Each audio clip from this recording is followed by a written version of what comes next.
Good evening, everyone. How to get smarter in 10 minutes. Sounds like an ad for a bad self-help book that none of you would buy. I mean, even worse, it sounds like a downright lie. How could one possibly become smarter in 10 minutes? And if there was a way, surely it would be well known by now. I mean, what novel discovery about cognition could I have possibly made? Well, you're right. And you're wrong. You're right in that I haven't made a new discovery in cognitive psychology, but you're wrong if you think I don't have a new, possibly valuable idea to share with you today. Today I want to discuss common sense and why your English teacher was right when she said common sense is not common to all.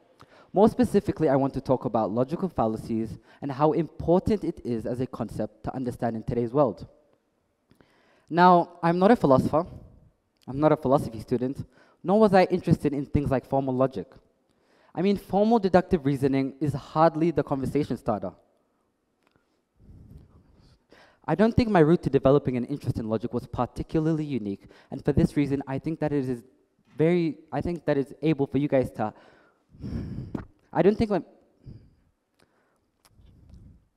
my route to developing an interest in logic was particularly unique, and for this reason, I think that it is possible for all of you to do the same. By dictionary definition, a logical fallacy is a flawed, wrong, deceptive argument that can be proven wrong with reasoning. My first foray into the world of logic and logical fallacies was after a sort of novel realization for me. In political discourse, I saw time and time again a point being articulated, and opposers would change the argument significantly and then proceed to refute that. In fact, it happened to me at dinner table debates with friends and families. And I'm sure a lot of you can relate. After some research, I came to know that these are known as Stroman Fallacies. Let me give you guys an example. You make the point that judicial and prison reform is required to stop unjust convictions. Someone refutes this by saying, "So you want murderers walking in our street?" Of course you do not want that, and that was not the point you were trying to make. Now was it? By agreeing with him or her, they may feel they've invalidated your argument, but that is not the case. Complicated issues are complicated for a reason. They require nuance, not yes or no answers. People who use this fallacy tend to turn complicated issues into simple ones, where emotions, not reason, dominate.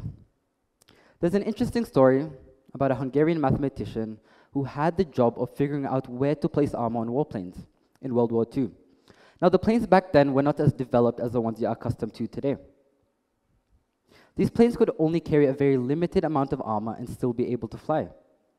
So this mathematician's job was to figure out the most vulnerable parts of the plane such that they could be armored.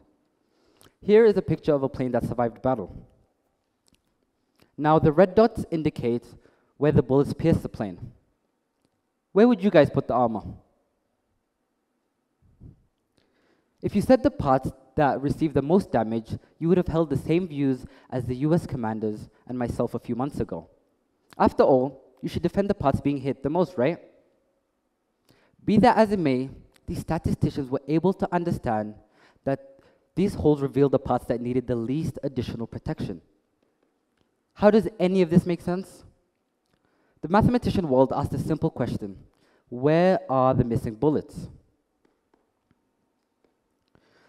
The parts where the bullets pierced the plane did not return precisely because of where they had been pierced.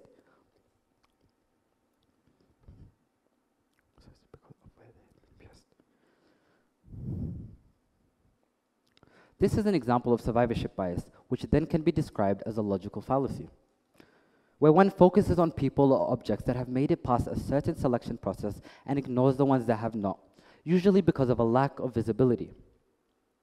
I'm sure there are other examples you have tangled with in your lives.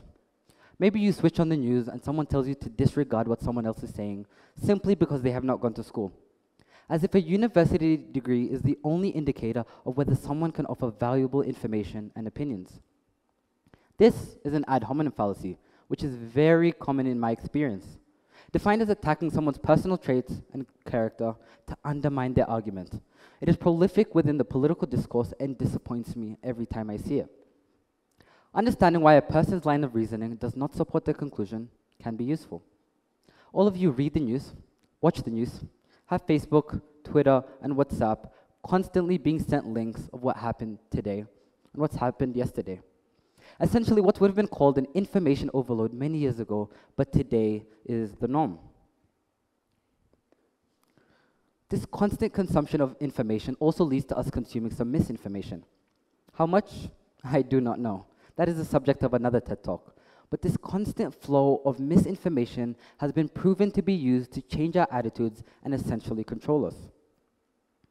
This was the work of Cambridge Analytica, who were hired in order to influence the US elections and elections here in Kenya.